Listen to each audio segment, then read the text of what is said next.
हम किसानों के लिए बातें तो बहुत बड़ी बड़ी करते हैं, कागज कलम में भी अच्छे आंकड़े दिखा देते हैं। जहां हम आज 55-50% लाह उत्पादन की बात करते हैं, ये 50-55 नहीं बल्कि हम इससे भी अधिक 70% के लगभग लाह उत्पादन किया करते थे, लेकिन आज हम घट गए। वास्तविकता किसानों के प्रति आज क्या हालात है। आदरणीय शिवराज सिंह चौहान जी ने कहा कि लखपति दीदी बने किसान। लखपति क्यों, करोड़पति क्यों नहीं बन सकती, और बन सकती है। ये कोई बहुत बड़ा चुनौती नहीं है, बशर्ते किसानों के लिए जो नीति निर्धारण हो। और आज किसानों का जो खेत से लेकर बाजार तक का जो सफर है, वो सफर ऐसा हो जहां बिचौलियों का कोई जगह ना हो। आज मुझे लगता है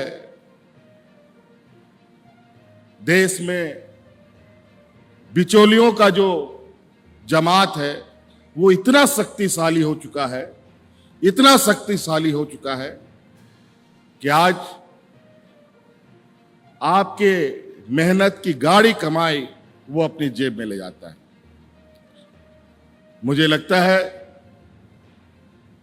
किसानों के प्रति जो हम लोगों का संवेदनाएं हैं, वो आज से नहीं, सदियों से किसान को हम लोगों ने सर आंखों पर रखा है और आने वाला समय भी रखेंगे। इसीलिए जय किसान जय जवान जैसे नारे देश में गूंजे। लेकिन किसान कितना मेहनत करता है, कितना जद्दोजहद करता है, ग्रामीण क्षेत्रों में किसानों से पूछा जाए, उनके हालात देखे जाए तो पता चलता है। आज के दिन में जैसे पर्यावरण में जो परिवर्तन है, जिस तरीके से कभी कम बारिश, कभी अधिक बारिश, कभी सुखाड़ की स्थिति, ऐसे स्थिति में किसान, अगर हम आंकड़े को भी देखें, ये 100 साल की संस्था हमारा ये अनुसंधान केंद्र है, और 100 सालों में अगर हम किसानों की संख्या देखें तो बड़े पैमाने पर जो किसान थे वो आज के दिन में खेतीहर मजदूर बनने के लिए मजबूर हुए हैं। हमें इन्हें बचाने की आवश्यकता है, और इसका हल, इसका उपाय कैसे निकले, ये राज्य और केंद्र दोनों को इस विषय पर गंभीरता से विचार करने की आवश्यकता है। मैं लगातार राज्य में खेती बाड़ी के प्रति